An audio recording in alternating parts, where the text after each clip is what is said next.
अच्छा शहर साहब, अब होगा क्या? एक तो मुझे पहले बता दें इलेक्शन कमीशन की अब इखलाकी और कानूनी पोजीशन क्या है, क्योंकि बार बार जजेस कह रहे हैं तशरीह के हवाले से फैसला गैर कानूनी है। एक तो मुझे उसके हवाले से बताइएगा, क्योंकि आपके ये पता चला कि आर्टिकल 6 के मुर्तकिब हो गए और ये जनरल सेक्रेटरी साहब ने, उमर अयूब साहब ने ये बात की। एक तो वो मुझे जानना है। दूसरा कहा जा रहा है कि शायद अब कोई मंडी लगने वाली है पाकिस्तान तहरीक इंसाफ के अरकान, क्योंकि फैसल वाडा साहब ये कह रहे हैं कि फैसले का नुकसान जो है पाकिस्तान तहरीक इंसाफ को होगा, 15 रोज में पार्टी टूट फूट का शिकार हो सकती है। इसको उनका जाती बयान समझें या कहें कि पाकिस्तान तहरीक इंसाफ के लिए को पैगाम है? देखें, फैसल वाडा साहब जिस तरह की गुफ्तगू करते हैं, आपको पता है वो ISPR के स्पोक्स पर्सन हैं और उनके ही मफादात के लिए या उनके कहने पे जो कुछ कहलवाना वो चाहते हैं, खबरें दुरुस्त होती हैं उनकी। वैसे तो वो आपने देख लिया सुप्रीम कोर्ट से जा करके सुप्रीम कोर्ट से जिस तरह उन्होंने माफ़ी मांगी और जाकर वहाँ सजदा रेज हुए, उसके बाद उनको इन चीज़ों से तौबा कर लेनी चाहिए उसूली तौर पर। लेकिन बहरहाल एक बात तय है कि ये आग का दरिया पार करके PTI ये अब इस हालत में पहुंची है। अगर इसमें इस्टेब्लिशमेंट ने अगर कोई अब ज़ोर ज़बर इस तरह की कोई हरकत की तो मेरा ख्याल है कि ये बहुत नाइंसाफ़ी और गलत होगा। मेरा ख्याल है सुप्रीम कोर्ट उसमें इंटरवीन भी करेगी और इंटरफेयर भी करेगी। सियासी इस्तेहकाम आ सकता है सर सुप्रीम कोर्ट के इस फैसले के बाद? जी मैं समझता हूँ कि इस्तेहकाम भी आएगा, बल्कि ये नुक्ता आगाज़ है। इख्तिताम तब होगा कि जब इमरान खान के साथ नाइंसाफ़ी जो हो रही है उसमें भी उसको इंसाफ मिले, और उसके साथ जो हमसे हमारा सीटें छीनी गई हैं, जैसे मेरा अपना हल्का है, कठपुतलियों को मुसल्लत किया, जिसने आधे से भी कम मेरे से वोट लिए, 1,05,000 वोट लिया है मैंने इस्लामाबाद से। ये पाकिस्तान की इस्लामाबाद की तारीख में सबसे ज़्यादा वोट पहली दफ़ा मैंने इतने लिए। और वो कठपुतली ने, तारिक फजल ने, जो 50,000 वोट पे नहीं लिया, उसको उठा करके वहाँ मैंने बना दिया नोटिफिकेशन करके। तो ये सिस्टम का रिलीफ है कि आपको सिर्फ अदालत की तरफ से रिलीफ मिला है? सिस्टम तो करप्ट सिस्टम तो हमारे रास्ते में जगह जगह पे रुकावटें पैदा कर रहा है।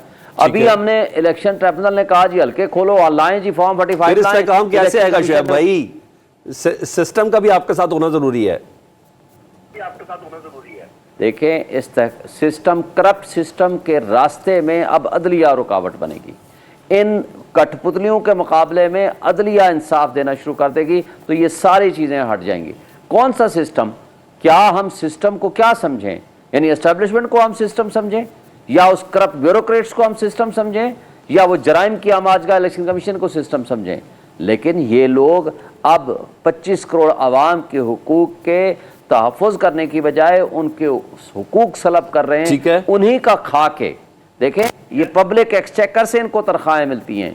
ये 25 करोड़ आवाम का हक है कि हक हुक्मरानी आवाम का है।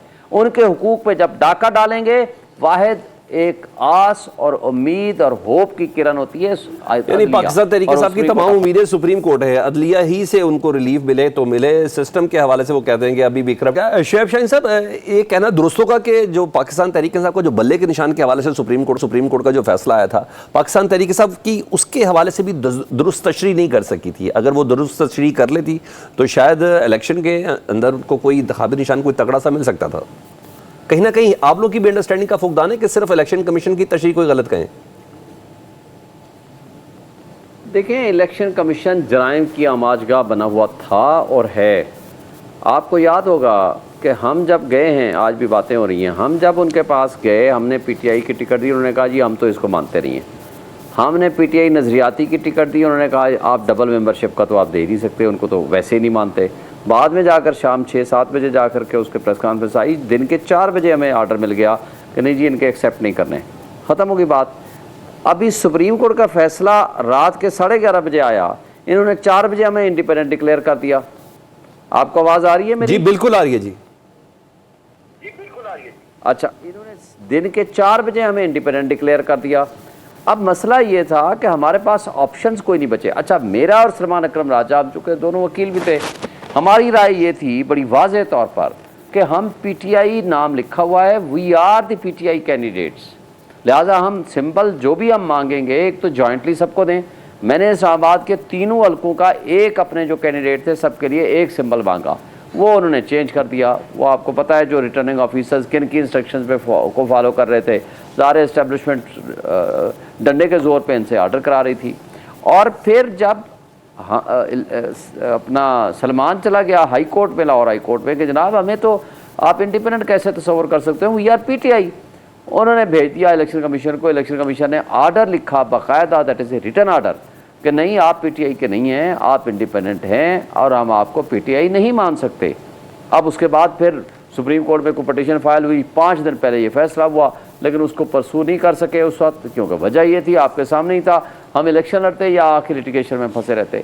और हमारे से तो हमें बल्ले का निशान छीनने के अलावा जो कुछ हुआ, हमें कोई जलसा जुलूस करने की इजाज़त नहीं थी, हमारे कोई कॉर्नर मीटिंग करने की हमें इजाज़त नहीं थी। हम सीनियर वकील बशमूल सीनियर वकील के, ये अलग बात है कि बाकी सारे कठपुतली सब कुछ कर सकते थे, और उसके अलावा हमारे ऊपर जो पाबंदियाँ और कदगम थी, मेरे समेत हमारे नॉमिनेशन फॉर्म रिजेक्ट कर दिए गए, हम उसके लिए हाई कोर्ट में गए इलेक्शन ट्राइब्यूनल में, वहाँ से हम रिस्टोर कराए अपने नॉमिनेशन फॉर्म्स। इसी तरह हमारे साथ राइट फ्रॉम द बिगिनिंग जो कुछ हो रहा था वो सबके सामने है।